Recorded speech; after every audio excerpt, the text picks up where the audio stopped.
Hey, this is Lindy Kaiser with ClearanceJobs.com, giving you the 411 on security clearances and what is going on today. And to start, I have to issue a correction. It's the first correction I've had to issue in one of my video updates. But if you are unfortunate enough to tune in every week, you will have noted that last week I was unpacking security clearance processing times and noted that the process does not include weekends.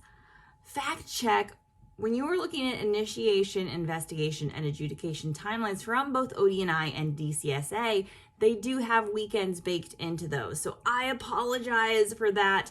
When you are looking at those timeliness numbers, those do include weekends. The other things that I talked about, 100% true. We do only report on the fastest 90% of applicants. So if you are far within that range, it's not the weekends that are holding you back. It is just that you are one of those exceptional people that falls in the 10% of longest investigations. Now to the news of today. Again, I just wanted to give you kind of a 411 update. There have been so many great news articles posted on clearancejobs.com over the past couple weeks about security clearance policy issues. I wanted to give you 4 key ones that we've highlighted in other articles on the site over the past couple weeks. Number 1, continuous vetting and your security clearance. So if you are a security clearance holder, you should be under continuous vetting. You might be in some niche IC program that has not enrolled you yet, but for the vast majority of security clearance holders, continuous vetting is the law of the land. We wrote about it at Clearance Jobs, talked about a recent New York Times article unpacking how continuous vetting is actually moving to the private sector and is actually learning some things from how the government has implemented its program. Next, security clearance mobility. We've talked about reciprocity at clearancejobs.com. The Intelligence and National Security Alliance recently released a new report about security clearance mobility.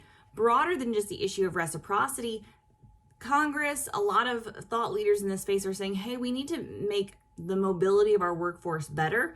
Job hopping is the norm. People are moving. There is churn. How can we make clearance mobility a part of that? A lot related to polygraphs, SCI, specific recommendations for what the Intel side can do, what DoD can do, and what ODNI can do from a policy standpoint. So check out that report. But I will say that there is interest in this. We don't have like key answers right now, but we are seeing it with kind of the one clearance concept. We're seeing it with Congress, and we're seeing, again, folks in the policy space pushing and saying, hey, we need clearance mobility. Number 3, always a good chance to talk about self-reporting. I've gotten several queries and questions about self-reporting. Read all about that on Clearance Jobs. We recently did a podcast with Sean Bigley, security clearance attorney, and talking about summer travel and self-reporting requirements within that. So you get all of those in Seed 3. I don't expect you to read it unless you need to fall asleep tonight like me. Read Seed 3 for all your self-reporting guidance, and also just look it up at clearancejobs.com. We can unpack that for you. And look at resources. DCSA has a lot of good. ODNI have some resources on self-reporting. Hopefully you're also getting those from your security officer or office.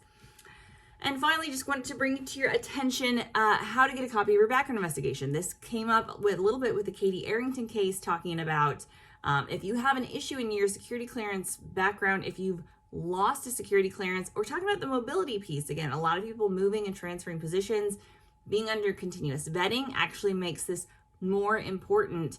You can get a copy of your background investigation, whether you just move and are, you're a service member, you're going to use a GI Bill, you're not hopping directly into a cleared job.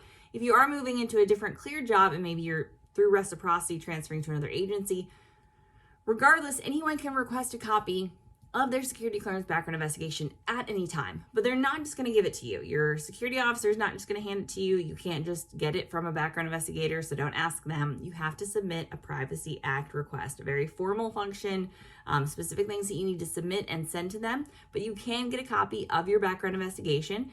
It is worth doing so, whether you are someone who's running for Congress and you want access to your records because you left government service, or you're just the average security clearance holder.